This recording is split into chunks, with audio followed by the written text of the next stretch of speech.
각자 보수 정당에서 고생하다가 이제 제대로 된 당으로 왔는데 혼자 얼마나 머쓱하고 쑥스럽겠어요. 박수 한번 주세요.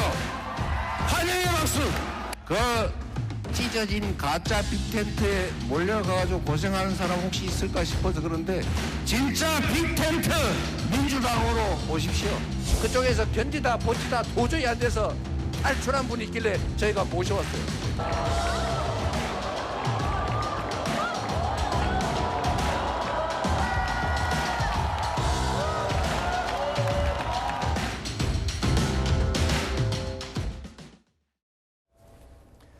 대선 레이스가 이제 후반으로 접어들기 시작하면서 각 당들이 추진하고 있는 이른바 빅텐트도요.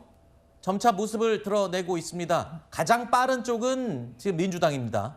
당초 예상했던 사람도 있고 또 예상하지 못했던 인물들도 이 민주당의 빅텐트에 포함이 됐는데 국민의힘의 반명 빅텐트는 가능성이 낮아지고 지지부진한 반면에 친명 빅텐트 구축은 지금 속도를 내고 있는 모양새입니다. 민주당이 공격적인 외연 확장에 나서면서 이른바 이재명 빅텐트로 속속 모여들고 있는 게 아니냐 이런 분석이 나오고 있는데요. 지금 화면에 허은하 전 대표도 이재명 후보를 지지하면서 공개 속상에 저렇게 나선 모습이었습니다. 자, 이런 모습을 보면 국민의힘 또는 특히 개혁신당 소속이었던 허은하 전 대표가 저렇게 나오는 모습 보면 좀 위기감을 느껴야 되는 거 아닌가요? 네. 위기감뿐만 아니라 어떻게 보면 과거에 함께 이 정당을 하고 이 정권을 잡기 위해서 노력했던 이 동지, 과거 동지가 다른 후보를 저렇게 지지하고 함께한다는 것은 단순 표만 계산해도 일단 마이너스 2표 효과 아닙니까?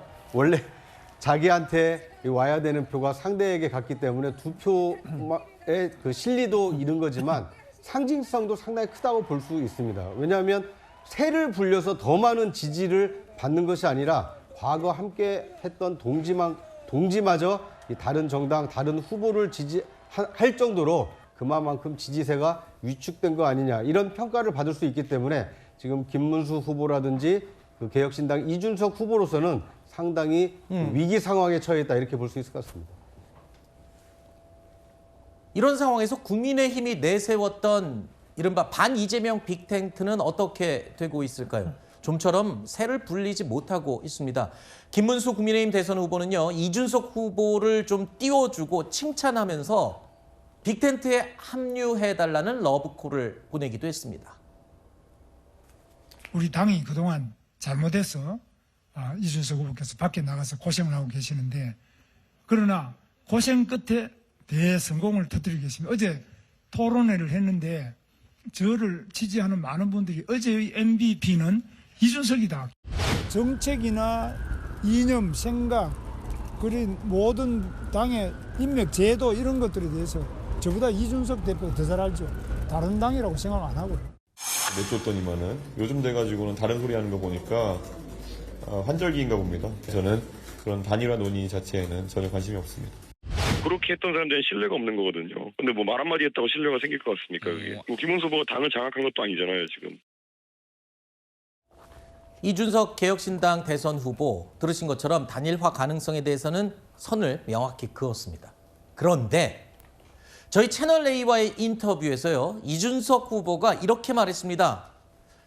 마지막 특단의 방법을 생각해 본다라고 말입니다. 여러 가지 해석이 나오고 있습니다. 이게 과연 단일화인지 아닌지 한번 여러분들 들어보시죠.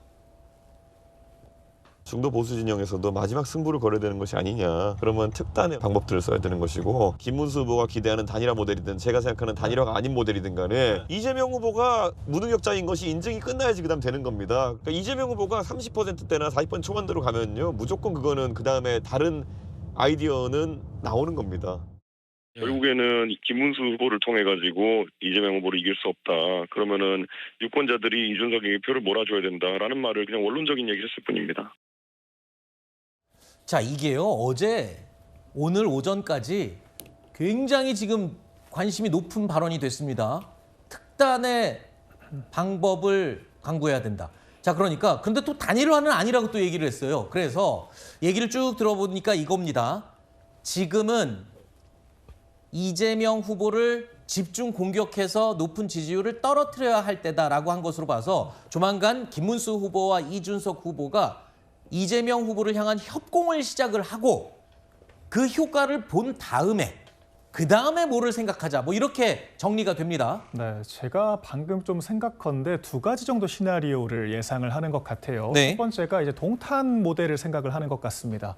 그러니까 이재명 후보의 지지율을 30%대까지 떨어뜨리게 되면 김문수 후보가 20% 내지 30%대 지지율을 얻는다라고 했을 때 이준석 후보가 40% 초반 정도 지지율로 당선이 될 수 있다라고 하는 자기중심적인 그런 모델을 하나 그리는 것이고, 두 번째는 사실 이재명 후보가 과반 이상의 득표를 하는 상황에서는 두 후보가 단일화한다라고 하더라도 승리를 못하게 되는 것이거든요. 그래서 이재명 후보가 40%대까지 지지율이 떨어진다라고 했을 때는 김문수 후보와 이준석 후보가 단일화를 했을 때 충분히 시너지를 낼 수 있는 전제 조건이 달성될 수 있는 것이기 때문에 두 가지 시나리오를 전제하지만 어떤 시나리오로 보더라도 이재명 후보의 지지율을 먼저 떨어뜨리는 것이 우선이다. 우리가 최대한 이재명 후보가 가진 파이를 가져와야지만 양측의 시너지 혹은 승리 가능성을 점칠 수 있다. 이런 이야기를 한 것으로 보이고요. 이준석 후보가 지금은 단일화에 미온적인 이런 제스처들을 보이고 있지만 사실 이 사표 방지 심리라는 것이 참 무섭기도 하고 또한 이 선거 비용은 정말 현실적인 문제가 될 수 있거든요. 그렇기 때문에 이준석 후보도 여러 가지 가능성을 염두에 두고 이재명 후보를 막기 위한 전향적인 판단을 하지 않을까라고 저는 예상을 하고 있습니다. 근데 시간이 얼마 안 남았습니다. 지금 언제 지지율을 떨어뜨리고 또 그 이후의 방법을 강구해서 어떻게 하느냐. 그러다 보니까 또 개헌을 고리로 해서 개헌 빅텐트 얘기까지 나오고 있어요. 김용태 비대위원장이요, 오늘 전병헌 새미래민주당 대표와 만났다고 하는데, 이렇게 되면 또 새로운 빅텐트 좀 급하긴 하지만 빨리 꾸려서 치면은 또 효과를 볼 수 있지 않을까, 이런 얘기도 있고요. 저는 개인적으로 그런 개헌과 관련된 그런 아젠다를 잡는 게 잘못됐다. 그러니까 각이 서려면은 서로가 반대 입장이 되는 것을 이슈에 떠올렸을 때 여기에 대해서 전선이 형성되는 거 아니겠습니까? 근데 민주당도 개헌에 찬성하고 있는데 어떻게 개헌연대가 엣지가 쓸 수 있겠어요? 잘못된 것이고 차라리 뭐 부정선거 의혹연대라든가 이런 거를 하는 것이 오히려 지지자들을 모으기는 좋을 것 같다. 그리고 이준석 후보가 마치 대단한 아이디어를 낸 것처럼 특단의 조치라고 하는데, 당연히 2등, 3등이 힘을 모아가지고 1등 후보 지지율 깎아먹는 건 선거 기본 아니겠습니까? 근데 그것조차도 잘 안 되고 있어요. 왜냐? 지난 토론회에서 제가 김문수 후보에게 생각나는 것은 이준석 후보가 이걸 물어봅니다. 이재명 후보의 기본소득에 대해서 동의하십니까?